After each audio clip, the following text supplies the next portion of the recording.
ਸਭ ਦੇ ਵਿਚਾਲੇ ਮਨਜਿੰਦਰ ਬਿੱਟਾ ਦਾ ਵੀ ਇੱਕ ਬਿਆਨ ਸਾਹਮਣੇ ਆਇਆ ਤੇ ਉਹਨਾਂ ਨੇ ਬੰਦੀ ਸਿੰਘਾਂ ਦੇ ਪੋਸਟਰ ਲਗਾਉਣ ਦੇ ਉੱਤੇ ਇਤਰਾਜ਼ ਜਤਾ ਦਿੱਤਾ ਹੈ। ਬੰਦੀ ਸਿੰਘਾਂ ਤੇ ਪੋਸਟਰ ਤੇ ਲਿਖੋ ਮੌਤ ਦੇ ਸੁਦਾਗਰ और हरमंदर साहब के गेट के उत्ते भी लगाओ पोस्टर। हरमंदर साहब सारे धर्मां दे लई सत्कारयोग है ते मनजिंदर बिट्टा का स्टेटमेंट सामने आया। मनजिंदर बिट्टा सवाल चुक रहे हैं। दरअसल जो जथेदार साहब के वालों स्टेटमेंट दी गई तो उन्होंने कहा कि SGPC कमजोर हुई है तो उस दे नाल ही उन्होंने बंदी सिंघां के मुद्दे के उत्ते जिक्र भी किया ते कहा कि बंदी सिखां की रिहाई के लिए पोस्टर गुरु घरां दे विच लगाए जाण और उन्हां पोस्टरां के उत्ते हुण मनजिंदर बिट्टा सवाल चुक रहे हैं। हरमंदर साहब हिंदू मुसलमान सिख ईसाई हर धर्म हर मजहब का व्यक्ति नमस्तक करता। कोई यहो जिहा मजहब नहीं जिहड़ा उत्थे नमस्तक नहीं करता। मैं उन्होंने पूछना ये मौत के उत्ते लिखो जे तुसीं लाउणे आ ना पोस्टर लाओ उत्ते लिखो मौत के सौदागर जिन्हां ने मावां भैणां धीआं सब दे सुहाग उजाड़े बच्चों नूं यतीम कीता मार मार के उन्हां दीआं खून दे नाल उन्हां दीआं नदियां तुसीं करवातियां। ये लिखो लाइनां ते ला दिओ मैं तो कहना लाओ पर उत्ते लिखो ये मौत दे सौदागर ने। असीं कहने लाओ लोकां नूं पता लगे मौत दे सौदागर हरमंदर साहब दे अंदर वड़न तो पहला नमस्तक होण तो पहला ये लोग देखण कि मौत दे सौदागरां लई साडा चढ़ाया होया उत्थे पैसा लंगर लई मानवता लई एजुकेशन लई सेवा लई सिख धर्म नूं प्रफुल्लत करन लई जिहड़ा असीं पैसा अपनी दसां नौहां दीआं कमाईआं नाल जिहड़ा उत्थे देने आ नमस्तक हो के वो पैसा मौत दे सौदागरां लई लाया जाएगा। ਤਾਂ ਬਿੱਟਾ ਦੇ ਵੱਲੋਂ ਸਵਾਲ ਚੁੱਕੇ ਜਾ ਰਹੇ ਨੇ ਜੋ SGPC ਦੇ ਵੱਲੋਂ ਫੈਸਲਾ ਲਿਆ ਗਿਆ ਉਸ ਦੇ ਉੱਤੇ ਬੰਦੀ ਸਿੰਘਾਂ ਦੀ ਰਿਹਾਈ ਨੂੰ ਲੈ ਕੇ ਸ਼੍ਰੋਮਣੀ ਅਕਾਲੀ ਦਲ ਤੇ SGPC ਦੇ ਜਿਹੜੇ ਨੁਮਾਇੰਦੇ ਨੇ ਲਗਾਤਾਰ ਕੇਂਦਰ ਦੇ ਸਾਹਮਣੇ ਮੰਗ ਚੁੱਕਦੇ ਆ ਰਹੇ ਨੇ। ਅੱਗੇ ਵਧਦੇ ਹਾਂ ਤੇ ਗੱਲ ਪੰਜਾਬ ਪੁਲਿਸ ਦੀ। ਪੰਜਾਬ ਪੁਲਿਸ ਹੁਣ ਸੰਵੇਦਨਸ਼ੀਲ ਇਮਾਰਤਾਂ ਦੇ ਵਿੱਚ ਕਮਾਂਡੋ ਤੈਨਾਤ ਕਰੇਗੀ ਅਤੇ ਬਕਾਇਦਾ ਖਾਲਿਸਤਾਨ ਸਮਰਥਕਾਂ ਦੀ ਇੱਕ ਲਿਸਟ ਵੀ ਬਣਾਏਗੀ। ਪਹਿਲਾਂ ਪੰਜਾਬ ਪੁਲਿਸ ਇੰਨੀ ਸੰਵੇਦਨਸ਼ੀਲ ਸਰਕਾਰੀ ਇਮਾਰਤਾਂ ਦੀ ਪਹਿਚਾਣ ਕਰੇਗੀ ਜਿਹੜੀਆਂ ਇਮਾਰਤਾਂ ਦੇ ਵਿੱਚ ਲੋਕਾਂ ਦੀ ਆਵਾਜਾਈ ਜ਼ਿਆਦਾ ਹੈ। ਫਿਰ ਸਿਕਿਉਰਿਟੀ ਰਿਵਿਊ ਕੀਤੀ ਜਾਏਗੀ। ਪਲਾਨ ਹੈ ਕਿ ਸਿਕਿਉਰਿਟੀ ਦੀਆਂ 4 ਤੋਂ 5 ਕੈਟਾਗਰੀਜ਼ ਦੇ ਵਿੱਚ ਵੰਡ ਕੇ ਅਜਿਹੀਆਂ ਸਾਰੀਆਂ ਇਮਾਰਤਾਂ ਦੀ ਐਂਟਰੀ ਦੇ ਉੱਤੇ ਮੈਟਲ ਡਿਟੈਕਟਰ ਲਗਾਏ ਜਾਣਗੇ। SSP ਆਫਿਸ ਜ਼ਿਲ੍ਹਾ ਸਕੱਤਰੇਤ ਅਤੇ ਪੁਲਿਸ ਹੈੱਡਕੁਆਰਟਰਸ ਦੇ ਵਿੱਚ ਵੀ ਸਿਕਿਉਰਿਟੀ ਟਾਈਟ ਹੋਵੇਗੀ। ਜ਼ਿਕਰ ਖਾਸ ਹੈ ਕਿ ਕੁਝ ਦਿਨ ਪਹਿਲਾਂ ਮੋਹਾਲੀ ਦੇ ਵਿੱਚ ਇੰਟੈਲੀਜੈਂਸ ਆਫਿਸ ਦੇ ਵਿੱਚ ਰਾਕੇਟ ਲਾਂਚਰ ਦੇ ਨਾਲ ਹਮਲਾ ਕੀਤਾ ਗਿਆ ਸੀ। ਹਮਲਾਵਰਾਂ ਨੂੰ ਪੁਲਿਸ ਹੁਣ ਤੱਕ ਫੜ ਨਹੀਂ ਸਕੀ ਹੈ। ਉੱਥੇ ਆਏ ਦਿਨ ਸਰਕਾਰੀ ਇਮਾਰਤਾਂ ਦੇ ਬਾਹਰ ਜਾਂ ਨਾਲ ਲੱਗਦੀਆਂ ਦੀਵਾਰਾਂ ਦੇ ਉੱਤੇ ਦੇਸ਼ ਵਿਰੋਧੀ ਖਾਲਿਸਤਾਨੀ ਨਾਅਰੇ ਲਿਖਣ ਦੇ ਮਾਮਲੇ ਵੀ ਜ਼ਿਆਦਾ ਸਾਹਮਣੇ ਆਉਣ ਲੱਗੇ ਨੇ। ਹੁਣ ਅੱਗੇ ਵਧਦੇ ਤੇ ਵਾਰੀ ਸਾਡੇ ਅੱਜ ਦੇ ਸਵਾਲ ਦੀ। ਰੋਜ਼ਾਨਾ ਅਸੀਂ ਕੋਸ਼ਿਸ਼ ਕਰਦੇ ਹਾਂ ਕਿ ਇੱਕ ਸਵਾਲ ਤੁਹਾਡੇ ਤੋਂ ਪੁੱਛੀਏ ਤੇ ਉਸ ਦੇ ਜ਼ਰੀਏ ਇਤਿਹਾਸ ਦੇ ਪੰਨਿਆਂ ਚੋਂ ਕੁਝ ਤੱਥ ਤੁਹਾਡੇ ਸਾਹਮਣੇ ਤੱਕ ਲੈ ਕੇ ਆਈਏ। ਤਾਂ ਅੱਜ ਦਾ ਸਵਾਲ ਤੁਹਾਡੀ ਟੀਵੀ ਸਕਰੀਨ ਦੇ ਉੱਤੇ ਕਿ ਦੇਸ਼ ਦੇ ਵਿੱਚ ਸਭ ਤੋਂ ਲੰਬੇ ਸਮੇਂ ਤੱਕ ਮੁੱਖ ਮੰਤਰੀ ਰਹਿਣ ਵਾਲੇ ਸਿਆਸਤਦਾਨ ਕੌਣ ਨੇ? ਤਾਂ ਕੁਝ ਆਪਸ਼ਨ ਤੁਹਾਨੂੰ ਦੇ ਰਹੇ ਹਾਂ। ਆਪਸ਼ਨ A ਪਵਨ ਚਮਲਿੰਗ ਸਿੱਕਿਮ, ਜਾਂ B ਨਿਤਿਸ਼ ਕੁਮਾਰ ਬਿਹਾਰ, ਜਾਂ ਪ੍ਰਕਾਸ਼ ਸਿੰਘ ਬਾਦਲ ਆਪਾਂ ਜਾਣਦੇ ਹਾਂ ਪੰਜਾਬ, ਜਾਂ ਜੋਤੀ ਬਸੂ ਪੱਛਮੀ ਬੰਗਾਲ। ਤਾਂ ਇਹ 4 ਆਪਸ਼ਨ ਅਸੀਂ ਤੁਹਾਨੂੰ ਦੇ ਰਹੇ ਹਾਂ। 4 ਆਪਸ਼ਨ ਦੇ ਵਿੱਚੋਂ ਸਹੀ ਆਪਸ਼ਨ ਕੀ ਹੈ, ਕਿਹੜੇ ਸਾਲ ਤੋਂ ਲੈ ਕੇ ਕਦੋਂ ਤੱਕ ਇਹ ਸਿਆਸਤਦਾਨ ਮੁੱਖ ਮੰਤਰੀ ਰਹੇ, ਪੂਰੀ ਜਾਣਕਾਰੀ ਪੂਰੀ ਡਿਟੇਲ ਦੇ ਨਾਲ ਅਸੀਂ ਤੁਹਾਡੇ ਤੱਕ ਪਹੁੰਚਾਵਾਂਗੇ।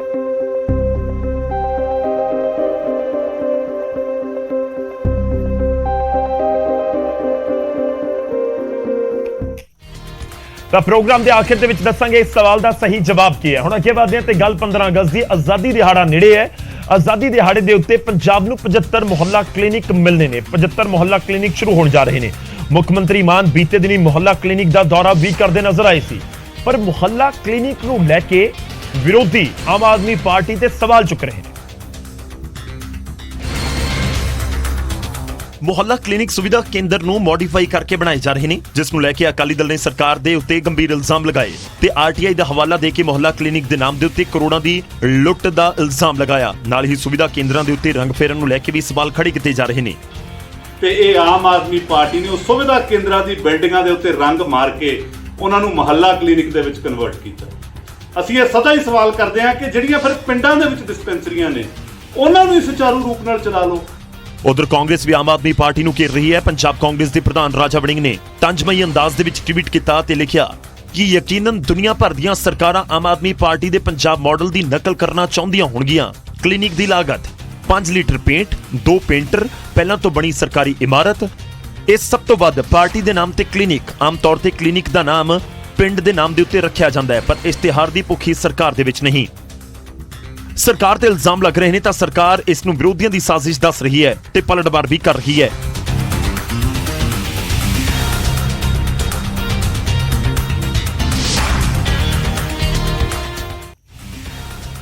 ਤਾਂ 15 ਅਗਸਤ ਤੋਂ 75 ਮੁਹੱਲਾ ਕਲੀਨਿਕ ਸ਼ੁਰੂ ਕਰਨ ਦਾ ਦਾਅਵਾ ਕੀਤਾ ਜਾ ਰਿਹਾ, ਪਰ ਇਹ ਇਸ ਤੋਂ ਪਹਿਲਾਂ ਹੀ ਇਸ ਸਮੇਂ ਪੰਜਾਬ 'ਚ ਸਿਆਸਤ ਖੂਬ ਹੋ ਰਹੀ ਹੈ।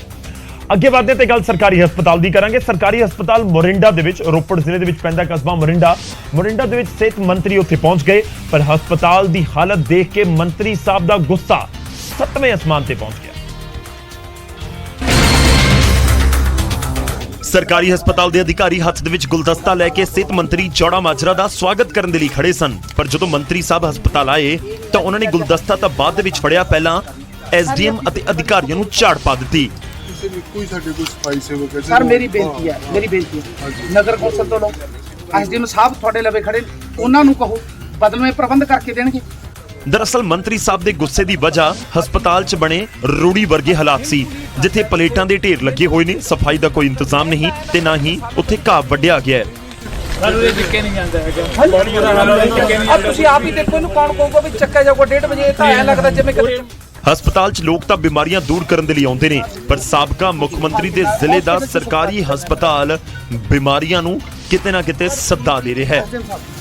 ਆ ਦੇਖੋ ਸਾਰਾ ਗੰਦ ਮੰਦ ਗਿਆ ਜਿਹੜਾ ਹੈ ਨਾ, ਆ ਜਿਹੜਾ ਹੈਗੇ ਨੇ ਆ ਸਾਰਾ ਆਲਾ ਦੁਆਲਾ ਜਦ ਤੱਕ ਹਸਪੀਟਲ ਦਾ ਸਾਫ਼ ਨਹੀਂ ਹੈ, ਇਹਦਾ ਮਤਲਬ ਹੈ ਇੱਧਰ ਕੁਝ ਨਹੀਂ। ਖੈਰ ਮੰਤਰੀ ਸਾਹਿਬ ਦੀ ਝਾੜ ਕਿੰਨਾ ਕੁ ਕੰਮ ਕਰਦੀ ਹੈ ਔਰ ਕਿੰਨੀ ਕੀ ਸਫਾਈ ਇਸ ਹਸਪਤਾਲ ਦੇ ਵਿੱਚ ਹੁੰਦੀ ਹੈ, ਸਿਰਫ ਮੋਰਿੰਡਾ ਦੇ ਵਿੱਚ ਨਹੀਂ ਬਲਕਿ ਸੂਬੇ ਦੇ ਵੱਖ-ਵੱਖ ਹਸਪਤਾਲਾਂ ਦੇ ਵਿੱਚ, ਕਿਉਂਕਿ ਜਦੋਂ ਮੰਤਰੀ ਸਾਹਿਬ ਪਹੁੰਚਣ, ਝਾੜ ਪਾਉਣ ਤੇ ਕਹਿਣ ਕਿ ਸਫਾਈ ਹੋਣੀ ਚਾਹੀਦੀ ਹੈ, ਫਿਰ ਫਰਕ ਤਾਂ ਪੈਂਦਾ ਹੈ। ਉਧਰ ਲੋਕਾਂ ਦੇ ਲਈ ਸਿੰਗਲ ਯੂਜ਼ ਪਲਾਸਟਿਕ ਬੈਨ ਹੈ, ਪਰ ਹੁਸ਼ਿਆਰਪੁਰ ਦੇ ਵਿੱਚ ਕੁਝ ਅਜਿਹਾ ਹੋਇਆ ਕਿ ਲੋਕ ਪੁੱਛ ਰਹੇ ਨੇ ਕਿ ਕਾਇਦੇ ਕਾਨੂੰਨ ਕੀ ਸਿਰਫ ਸਾਡੇ ਲਈ ਨੇ।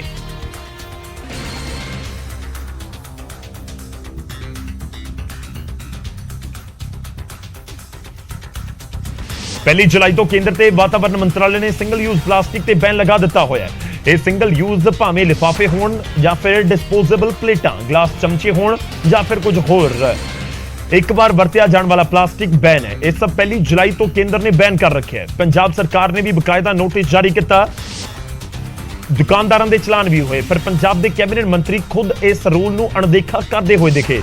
ਥਾਂ ਸੀ ਹੁਸ਼ਿਆਰਪੁਰ, ਜਿੱਥੇ ਅੰਬਾਂ ਵਾਲਾ ਮੇਲਾ ਲੱਗਿਆ ਹੋਇਆ ਸੀ। ਮੰਤਰੀ ਕੁਲਦੀਪ ਧਾਲੀਵਾਲ ਵੀ ਮਜ਼ੇ ਦੇ ਨਾਲ ਅੰਬਾਂ ਦਾ ਸਵਾਦ ਲੈ ਰਹੇ ਸਨ, ਪਰ ਨਾਲ ਪਏ ਡਿਸਪੋਜ਼ੇਬਲ ਗਲਾਸ ਮੰਤਰੀ ਸਾਹਿਬ ਦੀਆਂ ਅੱਖਾਂ ਤੋਂ ਓਲੇ ਰਹੇ। ਹਾਲਾਂਕਿ ਜਦੋਂ ਇਸ ਬਾਬਤ ਸਵਾਲ ਹੋਏ ਤਾਂ ਫੌਰਨ ਡਿਸਪੋਜ਼ੇਬਲ ਗਲਾਸਾਂ ਨੂੰ ਹਟਾ ਦਿੱਤਾ ਗਿਆ ਤੇ ਮੰਤਰੀ ਜੀ ਨੇ ਕਾਰਵਾਈ ਦੀ ਗੱਲ ਕਹਿ ਕੇ ਫਿਰ ਪੱਲਾ ਵੀ ਛੁਡਵਾਇਆ। ਤੁਹਾਡੇ ਇਸ ਫੰਕਸ਼ਨ ਦੇ ਵਿੱਚ ਪਲਾਸਟਿਕ ਦਾ ਯੂਜ਼ ਕੀਤਾ ਗਿਆ। ਹਾਂ, ਤੁਹਾਡੇ ਇਸ ਫੰਕਸ਼ਨ ਦੇ ਵਿੱਚ ਪਲਾਸਟਿਕ ਦਾ ਇਸਤੇਮਾਲ ਕੀਤਾ ਗਿਆ, ਜਦ ਕਿ ਸਰਕਾਰ ਨੇ ਪਲਾਸਟਿਕ ਬੰਦ ਕਰਤਾ ਹੈ। ਲੋਕਾਂ ਦੇ ਚਲਾਨ ਕੱਟੇ ਜਾ ਰਹੇ ਨੇ। ਕਿੱਥੇ ਜੀ? ਮੈਂ ਤਾਂ ਅੰਬ ਦੇ ਚਾਰ ਨਾਲ ਰੋਟੀ ਖਾਧੀ। ਸਰਵ ਹੋਇਆ ਸਾਰਾ ਪਲਾਸਟਿਕ ਦੇ ਸਮਾਨ ਸੀ। ਮੈਨੂੰ ਪਤਾ ਨਹੀਂ, ਉਹ ਪ੍ਰਬੰਧਕਾਂ ਨੂੰ ਪੁੱਛੋ, ਪਰ ਮੈਂ ਤਾਂ ਸੱਜੀ ਆਪ ਦੇਖੋ ਅੰਬ ਚੁੱਪੇ ਦੇ ਤੇ ਪਰੌਠਾ ਚਾਰ ਨਾਲ ਖਾਧਾ ਜੇ, ਨਾਲ ਠੰਡਾ ਖਾਧਾ ਜੇ। ਜੇ ਮੈਂ ਪਲਾਸਟਿਕ ਖਾਧੀ ਤਾਂ ਦੱਸ ਦਿਓ ਭਰਾ। ਆਮ ਲੋਕਾਂ ਦੇ ਚਲਾਨ ਕੱਟੇ ਜਾ ਰਹੇ, ਅਫਸਰ ਕਿਉਂ ਨਹੀਂ ਫੋਲੋ ਕਰ ਰਹੇ? ਨਹੀਂ ਕੋਈ ਨਹੀਂ, ਉਹਨਾਂ ਨੂੰ ਕਹਿੰਦੇ ਕਿ ਫਾਲੋ ਕਰ ਦਿਓ ਯਾਰ, ਕਾਂਗੇ। ਖੈਰ ਜਦੋਂ ਆਮ ਲੋਕਾਂ ਦੇ ਚਲਾਨ ਕੱਟੇ ਜਾਣ, ਖਾਸ ਤੌਰ ਤੇ ਰੇੜੀ ਫੜੀ ਵਾਲਿਆਂ ਦੇ ਵੀ ਚਲਾਨ ਹੋ ਰਹੇ ਹੁਣ ਹਜ਼ਾਰਾਂ ਰੁਪਏ ਦੇ, ਔਰ ਮੰਤਰੀ ਸਾਹਿਬ ਦੇ ਸਮਾਗਮ ਦੇ ਵਿੱਚ ਧੜੱਲੇ ਦੇ ਨਾਲ ਪਲਾਸਟਿਕ ਦਾ ਇਸਤੇਮਾਲ ਕੀਤਾ ਜਾ ਰਿਹਾ ਹੋਵੇ, ਫਿਰ ਫਰਕ ਤਾਂ ਪੈਂਦਾ ਹੈ। ਉਹਦਾ ਸੰਗਰੂਰ ਦੇ ਵਿੱਚ ਬੇਰੁਜ਼ਗਾਰਾਂ ਦੇ ਵੱਲੋਂ ਪ੍ਰਦਰਸ਼ਨ ਕੀਤਾ ਗਿਆ। ਪੀਟੀਆਈ ਯੂਨੀਅਨ ਦੇ ਵੱਲੋਂ ਸੀਐਮ ਦੀ ਰਿਹਾਇਸ਼ ਅੱਗੇ ਰੋਸ ਮੁਜ਼ਾਹਰਾ ਕੀਤਾ, ਜਿਨ੍ਹਾਂ ਨੂੰ ਰੋਕਣ ਦੇ ਲਈ ਪੁਲਿਸ ਨੇ ਕਰੀਬ 100 ਮੀਟਰ ਦੂਰ ਮੁੱਖ ਮੰਤਰੀ ਦੀ ਰਿਹਾਇਸ਼ ਤੋਂ ਬੈਰੀਕੇਡਿੰਗ ਕੀਤੀ ਹੋਈ ਸੀ, ਪਰ ਬੇਰੋਜ਼ਗਾਰ ਪੀਟੀ ਯੂਨੀਅਨ ਦੇ ਵੱਲੋਂ ਬੈਰੀਕੇਡਿੰਗ ਤੋੜ ਕੇ ਅੱਗੇ ਵਧਣ ਦੀ ਕੋਸ਼ਿਸ਼ ਕੀਤੀ ਗਈ ਤਾਂ ਪੁਲਿਸ ਨੇ ਪਹਿਲਾਂ ਉਹਨਾਂ ਨੂੰ ਲਾਠੀ ਦੇ ਸਹਾਰੇ ਰੋਕਿਆ, ਪਰ ਬੇਰੋਜ਼ਗਾਰ ਪੀਟੀ ਯੂਨੀਅਨ ਦਾ ਰੋਸ ਵਧਦਾ ਜਾ ਰਿਹਾ ਸੀ। ਇਸ ਦੌਰਾਨ ਪੁਲਿਸ ਤੇ ਪ੍ਰਦਰਸ਼ਨਕਾਰੀਆਂ ਦੇ ਵਿਚਾਲੇ ਝੜਪ ਵੀ ਹੋ ਗਈ। ਜਦੋਂ ਨਹੀਂ ਰੁਕੇ ਤਾਂ ਵਾਟਰ ਕੈਨਨ ਦਾ ਇਸਤੇਮਾਲ ਵੀ ਕੀਤਾ ਗਿਆ।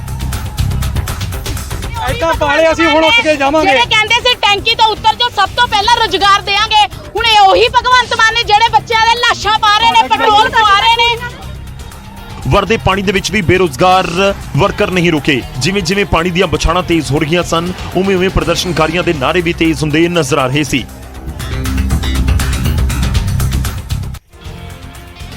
बेशक गर्मी का मौसम है पर बहुत पानी का इस्तेमाल किया गया। खैर उत्थे झड़प भी हुंदी हुई नजर आई। अपनियां मंगां नूं लैके प्रदर्शन जदों प्रदर्शनकारी कर रहे होण ते उन्हां दे उत्ते पानी दीयां बुछाड़ां सुੱਟੀਆਂ जाण या पुलिस दे नाल उन्हां दी धक्का मुक्की होवे और मुख मंत्री दे शहर दे विच फिर फर्क तां पैंदा है। उधर 100 दिनों तो विधान सभा स्पीकर कुलतार संधवा के घर के बाहर बैठे पावरकॉम के मीटर रीडर यूनियन के प्रदर्शनकारी मीटर रीडर यूनियन आजाद के वलों हुण मोर्चे का स्थान बदल लिया गया।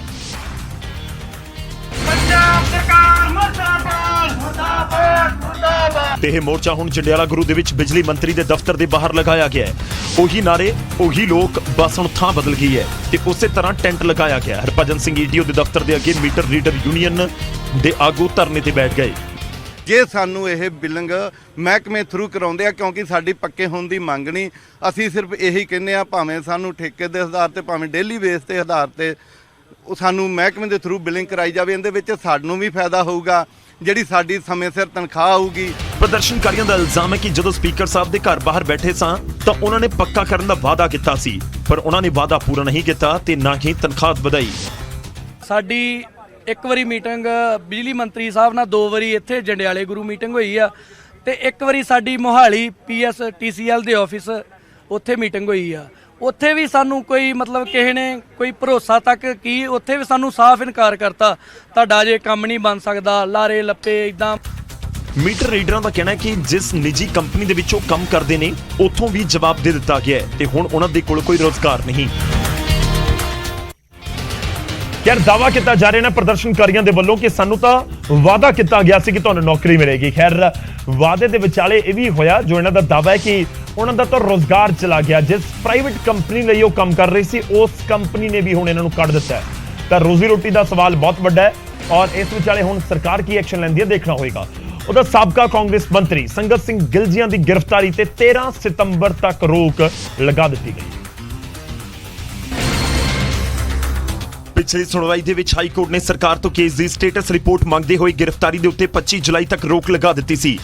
ਹਾਈ ਕੋਰਟ ਨੇ ਉਸੇ ਦਿਨ ਸਾਬਕਾ ਮੰਤਰੀ ਨੂੰ ਅੰਤਰਿਮ ਰਾਹਤ ਦਿੱਤੀ ਸੀ। ਹੁਣ ਸਰਕਾਰ ਨੇ ਜਵਾਬ ਦਾਖਲ ਕਰਨ ਦੇ ਲਈ ਸਮਾਂ ਮੰਗਿਆ ਹੈ, ਜਿਸ ਤੋਂ ਬਾਅਦ ਹਾਈ ਕੋਰਟ ਨੇ 2 ਹਫ਼ਤੇ ਦੇ ਵਿੱਚ ਜਵਾਬ ਦੇਣ ਦੇ ਲਈ ਕਿਹਾ ਹੈ ਅਤੇ ਗਿਲਜੀਆਂ ਦੀ ਗ੍ਰਿਫਤਾਰੀ ਤੇ 13 ਸਤੰਬਰ ਤੱਕ ਰੋਕ ਲਗਾ ਦਿੱਤੀ ਗਈ ਹੈ। ਦੱਸ ਦਈਏ ਕਿ ਵਿਜੀਲੈਂਸ ਬਿਊਰੋ ਨੇ ਕਾਂਗਰਸ ਸਰਕਾਰ ਦੇ ਸਮੇਂ ਹੋਏ ਜੰਗਲਾਤ ਘੁਟਾਲੇ ਦੇ ਵਿੱਚ ਮੋਹਾਲੀ 'ਚ ਇੱਕ ਕੇਸ ਦਰਜ ਕੀਤਾ। ਇਸ ਦੇ ਵਿੱਚ ਸਾਬਕਾ ਮੰਤਰੀ ਸਾਧੂ ਸਿੰਘ ਧਰਮਸੋਤ ਨੂੰ ਗ੍ਰਿਫਤਾਰ ਕੀਤਾ ਜਾ ਚੁੱਕਾ ਹੈ। इसी मामले संगत सिंह गिलजिया ਨੂੰ ਵੀ ਨਾਮਜ਼ਦ ਕੀਤਾ ਗਿਆ ਹੈ। ਜਿਵੇਂ ਹੀ ਕੇਸ ਦੇ ਵਿੱਚ ਨਾਮ ਹੋਣ ਦੀ ਭਿਣਕ ਲੱਗੀ ਤਾਂ ਗਿਲਜੀਆ ਅੰਡਰਗਰਾਉਂਡ ਹੋ ਗਏ, ਜਿਸ ਤੋਂ ਬਾਅਦ ਉਹਨਾਂ ਨੇ ਹਾਈ ਕੋਰਟ ਦੇ ਵਿੱਚ ਪਟੀਸ਼ਨ ਦਾਖਲ ਕਰ ਦਿੱਤੀ। ਇਸ ਮਾਮਲੇ 'ਚ ਵਿਜੀਲੈਂਸ ਨੇ ਸਾਬਕਾ ਮੰਤਰੀ ਸੰਗਤ ਸਿੰਘ ਗਿਲਜੀਆ ਦੇ ਭਤੀਜੇ ਦਲਜੀਤ ਗਿਲਜੀਆ ਨੂੰ ਵੀ ਚੰਡੀਗੜ੍ਹ ਤੋਂ ਗ੍ਰਿਫਤਾਰ ਕੀਤਾ ਸੀ। ਤਾਂ गिरफ्तारी की तलवार तो लाजमी तौर पर साबका मंत्री के उत्ते लटक रही है पर फिलहाल 13 सितंबर तक जरूर राहत मिल चुकी है। हुण अगली खबर का रुख करते हैं। खबर है श्री हरगोबिंदपुर तो। श्री हरगोबिंदपुर के विधायक चेतावनी दे रहे हैं ते चेतावनी दी जा रही है मुलाजमां। विधायक साहब ने सब तहसील दे विच चैकिंग की ते इस चैकिंग दौरान सरकारी अधिकारियों उन्होंने ताड़ना भी की ते ताड़ना की कि जेकर काम दे विच किसी तरह की भी कोई भी कोताही वरती गई तो फिर तबादला हो जाएगा। तबादला श्री हरगोबिंदपुर तो सीधा बठिंडा दा। श्री हरगोबिंदपुर तो आम आदमी पार्टी के विधायक एडवोकेट अमरपाल सिंह दे वल्लों यह ताड़ना जिहड़े उत्थे सरकारी मुलाजम सी उन्हां नूं कीती गई। कोई मुश्किल आउंदी है तो मैनूं दसो ते जे मेरी पब्लिक नूं मुश्किल आई तो फिर मैं वो करांगा जो तुसीं सोच भी नहीं सकना। अगे तो मैं ये कहना भी जिथे तुसीं कहने उत्थे बदली मैं करा दूंगा, जिथे तुसीं कहोगे जिहड़ा स्टेशन लेना ले लो, मैं ये कहना फिर मैं स्टेशन अपनी मर्जी नाल दूंगा बठिंडे का तो जां फिर संगरूर दा। ये नहीं कर सकता मैं होर चीज़ां नाल मैं किसी नूं माफ तो देना नहीं। ये चीज़ का ध्यान रखना है खास करके जे तुहानूं कोई। तो विधायक साहब दस रहे हैं कि मैनूं गुस्सा भी आ सकता है, यही कहने का उन्होंने मतलब है। तो यह भी कह रहे हैं कि जेकर मैं फिर एक्शन लवांगा तो मेरा एक्शन तुसीं अंदाजा लगा लो।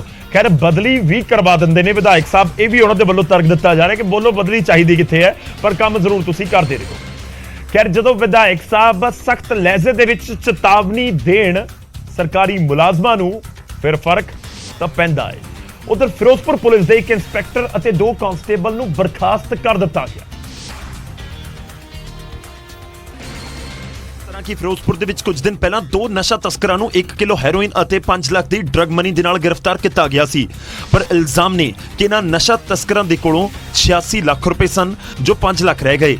ਅੱਜ ਪੰਜਾਬ ਪੁਲਿਸ ਨੇ 3 ਪੁਲਿਸ ਆਫੀਸਰਸ ਨੂੰ ਨੌਕਰੀ ਤੋਂ ਡਿਸਮਿਸ ਕੀਤਾ ਹੈ ਆਰਟੀਕਲ 311 ਦੇ ਵਿੱਚ in light of directions from the chief minister on zero tolerance towards corruption। ਇਹ 3 ਪੁਲਿਸ ਅਫਸਰ ਫਿਰੋਜ਼ਪੁਰ ਡਿਸਟ੍ਰਿਕਟ ਦੇ ਸੀਗੇ। ਇਹਨਾਂ ਨੇ 2 ਲੋਕਾਂ ਨੂੰ ਫਾਲਸਲੀ ਇੰਪਲੀਕੇਟ ਕੀਤਾ ਸੀ ਇਨ ਐਨ NDPS ਡਰੱਗ ਕੇਸ ਤੇ ਉਹਨਾਂ ਤੋਂ ਹਿਊਜ ਅਮਾਉਂਟ ਆਫ ਮਨੀ ਐਕਸਟੋਰਟ ਕੀਤਾ ਸੀ। ਮਾਮਲੇ ਨੇ ਤੂਲ ਫੜਿਆ ਤਾਂ ਪੁਲਿਸ ਦੇ ਵੱਡੇ ਅਧਿਕਾਰੀ ਰਡਾਰ ਦੇ ਉੱਤੇ ਆ ਗਏ। ਹੁਣ ਇਹਨਾਂ ਦੇ ਖਿਲਾਫ ਵੀ ਥਾਣੇ ਦੇ ਵਿੱਚ ਮਾਮਲਾ ਦਰਜ ਹੋ ਗਿਆ ਹੈ। ਇਸ FIR ਦੇ ਵਿੱਚ 4 ਪੁਲਿਸ ਅਧਿਕਾਰੀਆਂ ਦੇ ਨਾਮ ਨੇ। ਮਾਮਲੇ ਦੀ ਜਾਂਚ ਲਈ SIT ਵੀ ਬਣਾ ਦਿੱਤੀ ਗਈ ਹੈ।